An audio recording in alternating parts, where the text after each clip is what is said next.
विश्व भर में लोगों से कहना चाहता हूं, कम मेक इन इंडिया।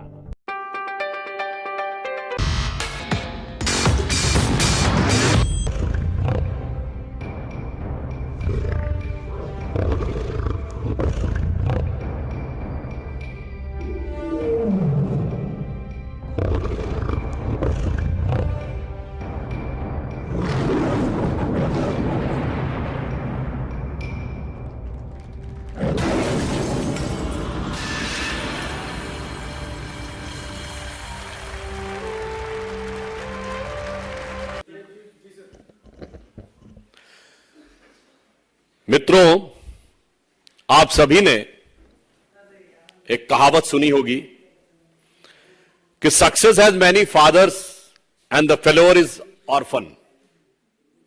यानी सफलता के कई मालिक होते हैं और असफलता अनाथ होती है। परंतु भ्रष्टाचार के जो नए नए स्वरूप उभर कर सामने आ रहे हैं छत्तीसगढ़ के हालिया प्रकरण में, तो ऐसा प्रतीत होता है कि corruption has many father but the money is orphan. अर्थात भ्रष्टाचार के नित नए अलंबरदार उभर रहे हैं, मगर वो जो पैसा है वो अनाथ है, उसको कोई क्लेम नहीं कर रहा है। और इसी सिलसिले में आज मीडिया में आप सब ने यह रिपोर्ट देखी होगी कि एक व्यक्ति जिसने दुबई में बैठ के यह दावा किया है, मैंने क्यों कहा कि कई नाथ उत्पन्न हो गए हैं, अब एक नया नाथ उत्पन्न हुआ है जिसने कहा है कि उस बेटिंग ऐप का मालिक तो मैं हूं। और इसी के साथ साथ उसने छत्तीसगढ़ के मुख्यमंत्री श्री भूपेश बघेल जी, उनके सहयोगियों के बारे में स्पष्ट रूप से अमाउंट कोट करते हुए पैसा देने की बात कही है। यानी एक के बाद एक नए खुलासे आ रहे हैं। इसे देख के कभी कभी मन में विचार उत्पन्न होता है, कुछ लोग ऐसे होते हैं कि अपनी फील्ड में इतने माहिर होते हैं कि उनका रिकॉर्ड वही तोड़ सकते हैं, कोई दूसरा नहीं तोड़ सकता। तो कांग्रेस पार्टी आज यह प्रमाण दे रही है कि भ्रष्टाचार के मामले में नए तरीके इजाद करने हो या नए आयाम खड़े करने हो, उनकी बराबरी कोई नहीं कर सकता। उन्होंने ही अपना प्रीवियस रिकॉर्ड ध्वस्त करते हुए, पूर्व कीर्तिमान को ध्वस्त करते हुए, अब जुए में भ्रष्टाचार का एक नया कीर्तिमान दिखा दिया है। और जो तरीके सामने आए हैं कि किस प्रकार से खाड़ी के देशों में पैसा जा रहा है और उसके बाद आ रहा है, और प्राइवेट बेटिंग ऐप में भी उन्होंने क्या शानदार तरीके से बुद्धि लगाई और कैसे भ्रष्टाचार किया जा सकता है, इसकी जुगत भिड़ाई। मुझे लगता है कि अब जो नए खुलासे हो रहे हैं, तो ये कहा जाए तो अतिशयोक्ति ना होगी, इसको शब्दशः ना लिया जाए, मैं प्रतीक में कह रहा हूं, शायद जिस ढंग से नित नए तरीके भ्रष्टाचार और ठगी के कांग्रेस पार्टी इजाद कर रही है, छत्तीसगढ़ की सरकार ने उसमें एक नया डायमेंशन ऐड किया है। शायद नटवर लाल और चार्ल्स शोभराज जैसे कुख्यात अंतरराष्ट्रीय ठगों के शातिर तरीकों को भी मात देती हुई दिखाई पड़ रही है। जन कल्याण की जगह जुए पे सारा ध्यान दिया और 7 समंदर पार उस जुए का सामान पहुंचा दिया। जिस ढंग की बातें एक व्यक्ति शुभम सोनी ने मीडिया में बोली हैं, मुझे लगता है, मैंने क्यों कहा कि ऐसे ऐसे नए डायमेंशन। छत्तीसगढ़ की सरकार, हम लोग बचपन से सुनते आ रहे हैं कि एक सरकार थी जिसने चारा में घोटाला किया था, इन्होंने गोबर में घोटाला किया। अब आप सोचिए, गाय के गोबर में घोटाले से लेके इंटरनेट के आधुनिक बेटिंग ऐप तक इतना विविधतापूर्ण भ्रष्टाचार आपको भारत की राजनीति में देखने को नहीं मिलेगा। We will not be able to witness such a diversified level of corruption with the Chhattisgarh government had said. और छत्तीसगढ़ के गांवों से लेके खाड़ी के देशों तक इतना बड़ा ज्योग्राफिकल स्पैन एक छोटे से राज्य में भ्रष्टाचार का आपको देखने को नहीं मिलेगा। इसलिए छत्तीसगढ़ की जनता बहुत साफ साफ यह बात समझ रही है कि सरकारी जुआरियों को अब दूसरी पारी नहीं मिलनी चाहिए। और महत्वपूर्ण बात यह है कि पैसा विदेश कैसे गया और विदेश से कैसे आया, जांच एजेंसियां जांच कर रही हैं। पर ज्यादा गंभीर बात यह है कि पहले तो भ्रष्टाचार को उस निचले स्तर तक लाना कि जुए का पैसा प्रयोग करना, और उसके बाद खाड़ी के देशों में पैसा जाना और खाड़ी के देशों से पैसा आना। मुझे लगता है कि अब भूपेश बघेल जी और राहुल गांधी जी दोनों के पास अब कोई चारा नहीं है। उन्हें साफ साफ सफाई देनी होगी कि यह पैसा कहां से आया। यह सवाल हम नैतिक और राजनीतिक आधार पर पूछ रहे हैं। I am asking this question on the moral and political ground. As far as the legal ground, the agencies will do their own work. कानूनी दृष्टि से एजेंसियां काम करेंगी, परंतु आज उनके ऊपर यह बाध्यता है कि वो नैतिक और राजनीतिक उत्तर दें। It is incumbent on their part to reply on the political and the moral aspect of this. बल्कि मैं ये कह सकता हूं कि राहुल गांधी जी की जो मोहब्बत की दुकान है, इसमें ये इंपोर्टेड भ्रष्टाचार का सामान है और वो भी ड्यूटी फ्री।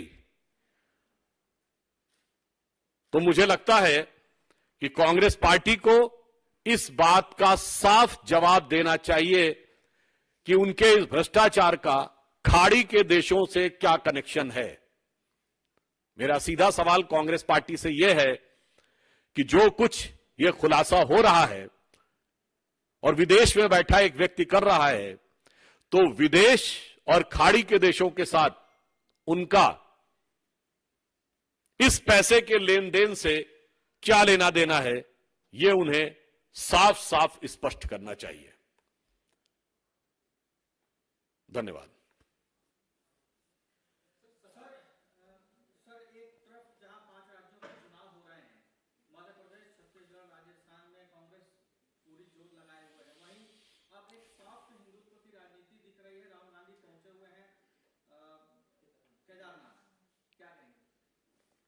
देखिए, ये सॉफ्ट हिंदुत्व नहीं है, छद्म हिंदुत्व है। This is not soft Hindutva, it is the pseudo Hindutva. Because every time whenever election takes place आपको ये दिखते हैं। और दूसरी तरफ जस्ट टू थिंग्स, इन्हीं के दक्षिण भारत के सबसे बड़े एलआई कॉन्फ्रेंस करते हैं, बयान नहीं देते हैं, कॉन्फ्रेंस करते हैं इरेडिकेशन ऑफ सनातन धर्म, यानी सनातन धर्म का समूल नाश। और विदेश में बैठ के राहुल गांधी जी का बयान याद है, Muslim League is absolutely secular, I am having no problem about it. उनसे पूछिए Muslim League is secular and what is your views on BJP. तो ये जो दोहरा तरीका है, राम मंदिर को लेकर उनकी पार्टी मध्य प्रदेश में चुनाव आयोग जाती है, और अगर आप सोचें कि उसके बाद आप केदारनाथ में जाकर देश की जनता को भरमा लेंगे, तो इस देश की जनता ने पंचतंत्र की कहानियों में भगत और बगुला भगत दोनों की कहानी पढ़ी है और उसमें अंतर करने की वो क्षमता रखती है।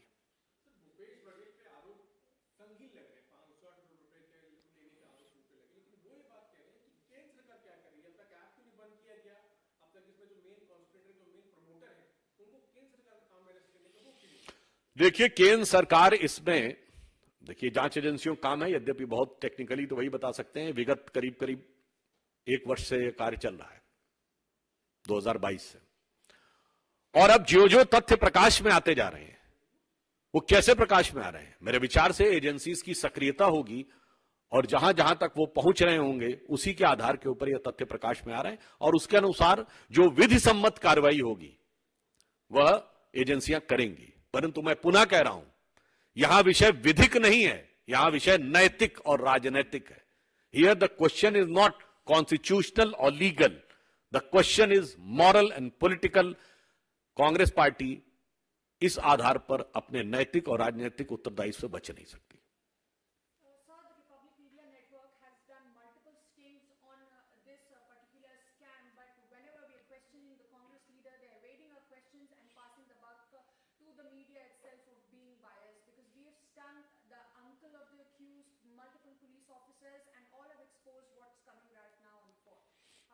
नए रिपब्लिकन मीडिया ने भी इस विषय में और कई विषयों के ऊपर कई अच्छे और प्रभावी खुलासे किए, बट कांग्रेस पार्टी की तो ये टेंडेंसी है, ये आज की बात थोड़ी है, हमेशा से। मैं उस पुराने विस्तार में नहीं जाना चाहता। सवाल इस बात का है कि उन्हें मीडिया को जवाब देना चाहिए। मैदान छोड़कर भागने से, जवाब देकर बचने से, कि शुतुरमुर्गी तरीके से आप हकीकत से बच नहीं सकते। और जी,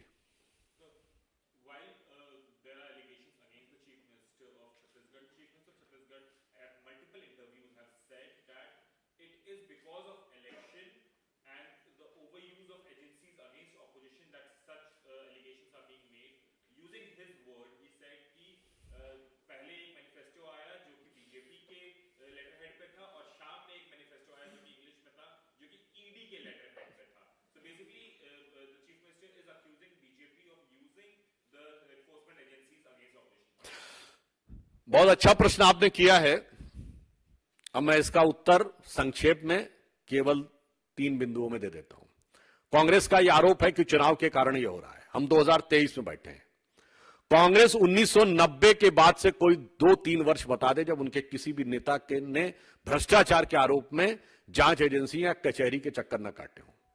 30 साल के, 1993 टू 2023। राजीव गांधी जी के जमाने में बोफोर्स पे लग गया था, अलग बात है। नरसिम्हा राव जी के जमाने में 1994 झारखंड मुक्ति मोर्चा ब्राइबरी केस, मोदी जी थे, अमित शाह जी थे क्या? ये कोर्ट से प्रूवन केस की बात कर रहा हूं। फिर नरसिम्हा राव जी को प्रधानमंत्री पद से हटने के बाद कचहरी में खड़ा होना पड़ा। मनमोहन सिंह जी के तो कितने सारे केस। इवन विनम्रता से कहता हूं कि जिस मुद्दे पर कांग्रेस के अध्यक्ष से अधिक शक्तिशाली 2 नेता, अध्यक्ष जिनकी छाया मात्र है, राहुल गांधी जी और सोनिया गांधी जी, जिस मुद्दे पर जमानत में हैं वो कोर्ट के द्वारा है। 2013 अक्टूबर का मामला है, नेशनल हेराल्ड केस, हमारे जमाने का नहीं है। इसलिए इनके ऊपर भ्रष्टाचार के जो केसेस हैं ये सदा सर्वदा से रहे पिछले 30-40 सालों से। लालू प्रसाद यादव जी 97 में जेल चले गए थे, आप 2014 की बात कर रहे हैं आरोप की। और एक और बात कह दूं, ये विदेश से पैसे का मामला हमेशा कांग्रेस पार्टी के साथ ही क्यों जुड़ जाता है?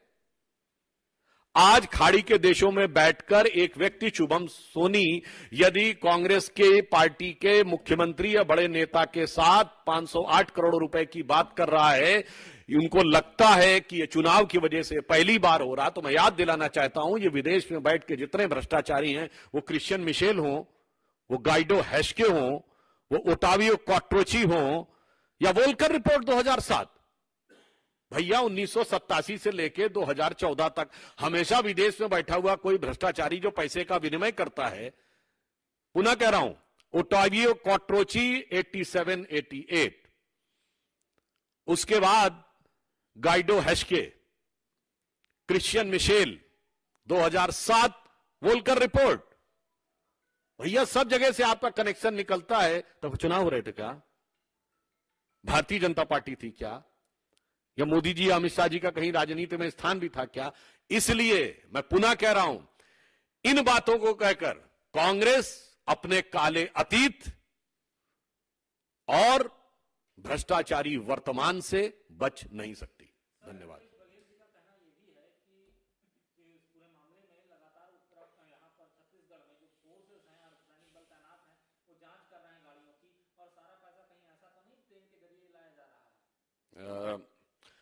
मतलब पहली बार आपको ऐसा लगेगा कि कोई सरकार अगर पैसे की जांच हो रही है तो उस पे विरोध कर रही है, तो आप समझ सकते हैं जांच की आंच कहां तक पहुंच रही है। मुझे लगता है आप सब लोग प्रबुद्ध पत्रकार हैं और देश की जनता से भी कहूंगा, जरा अनुसंधान करें और ये बताएं कि कब ऐसा हुआ है कि सरकार ने कहा है कि चुनाव के दौरान काले पैसे के लिए गाड़ियों की जांच नहीं होनी चाहिए। मुझे लगता है ये बयान अपने आप में पर्याप्त है कि जो आरोप लग रहे हैं उनके अंदर कितना यथार्थ है।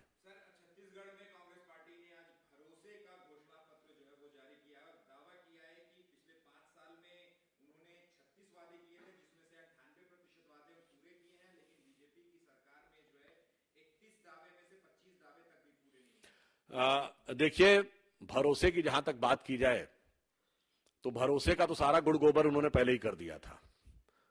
तो मुझे लगता नहीं है कि जनता उनके ऊपर भरोसे के लिए है। तो सिर्फ छत्तीसगढ़ का ही एक घटना बस बता देता हूं। छत्तीसगढ़ में ही खड़े होके 2018 में राहुल गांधी जी ने उस तेवर में बोला था ना, बस 1 2 3 4 5 6 7 8 9 10 दिन में किसानों का सारा कर्जा माफ होगा, वरना सीएम बदल दूंगा। याद है आपको? आज 5 साल हो गए हैं, किसान परेशान और